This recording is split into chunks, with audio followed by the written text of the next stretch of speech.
Пето едукативно видео. Дали банките креираат кредит или пари?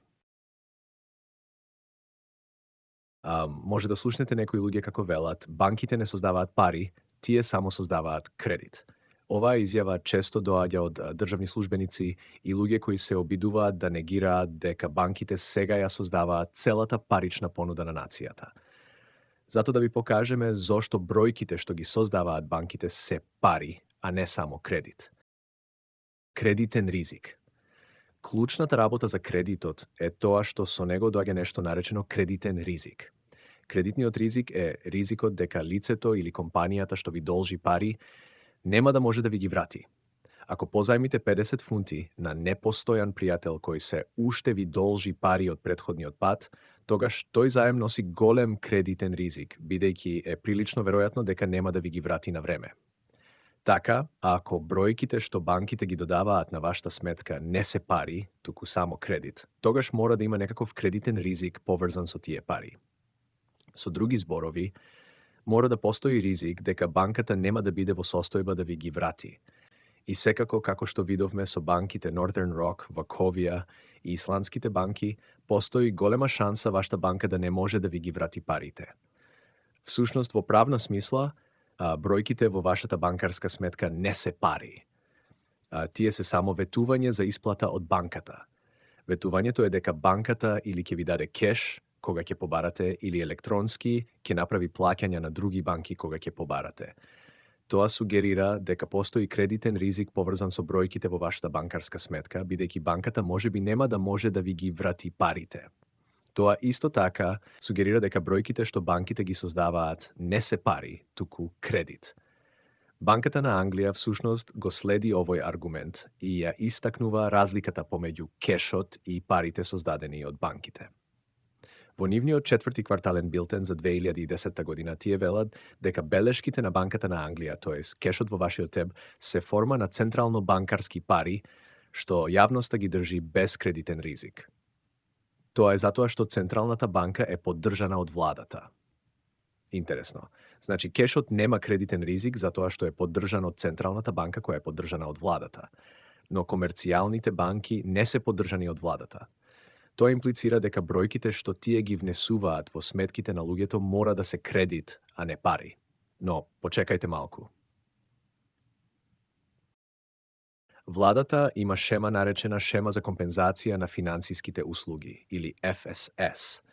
Оваа шема ветува дека ќе ви исплати до 85.000 фунти ако вашата банка пропадне и изгуби сите ваши пари.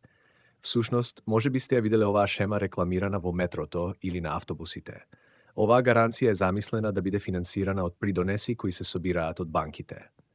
Но, ако придонесите од банките не се доволни, како што се случи за време на финансиската криза, тогаш даночните обврзници треба да ги покријат останатите средства. Само помислете што значи ова за момент. Оваа шема за гаранција значи дека владата вели вие му ги доверувате вашите пари на една банка, дозволувате да прават што сакаат со нив и ако ги изгубат сите, ние само ќе ги искористиме парите на другите луѓе, за да ви ги вратиме и да осигуриме дека нема да изгубите ниту денар. Во кој дел ова не значи дека банките се поддржани од владата? Еве ја суштината. Бројките што банките ги внесуваат на сметките на клиентите би биле кредит, а не пари, само единствено ако постоеше реален ризик дека можеби нема да ги добиете сите тие пари назад.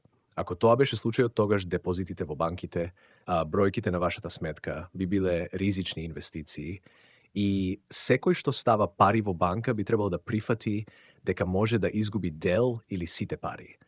Ако тоа беше случајот, тогаш банките би само издавале кредит и ако нивните платежни системи ќе ви дозволеа да го користите тој кредит за плакања.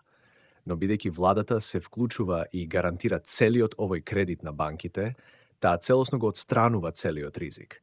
Всушност, бројките што ги создаваат банките се целосно поддржани од владината гаранција и затоа тие немаат никаков кредитен ризик.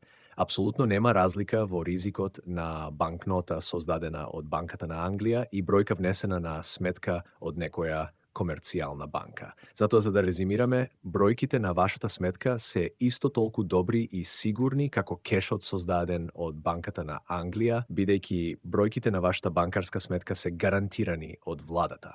Со други зборови, тоа што банките го создаваат кога внесуваат бројки на банкарски сметки се пари, а не кредит.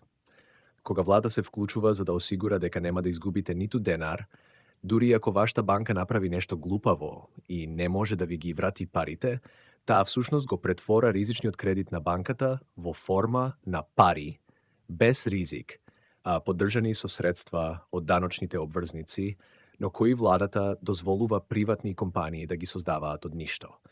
Патем, веројатно, главната причина зашто државните службеници во Министерството за финансии и Банкарската комисија се обидуваат да тврдат дека банките не можат да создаваат пари, е тоа што ако признаат дека банките ја имаат стекнато моќта да создаваат пари, тогаш би морале да се соочат со сериозните импликации на давање на една од најголемите овластувања што ги има владата на приватна, краткорочна, профитно ориентирана група корпорации. Денес во Република Македонија 86% од парите во јавната економија се создадени од приватните банки, додека само 14% се создадени од Народната банка. Овој податок покажува колку значителна улога имаат приватните банки во создавањето на паричната маса, а со тоа и во влијанието врз економијата. Дајте ми контрола врз издавањето на парите на една нација и не ми е грижа кој ги донесува законите. Меа Ротшилд, банкар. Моќта за издавање пари треба да биде одземена од банките и да му се врати на народот како вистинскиот сопственик. Томас Џеферсон, американски председател во 1809 година.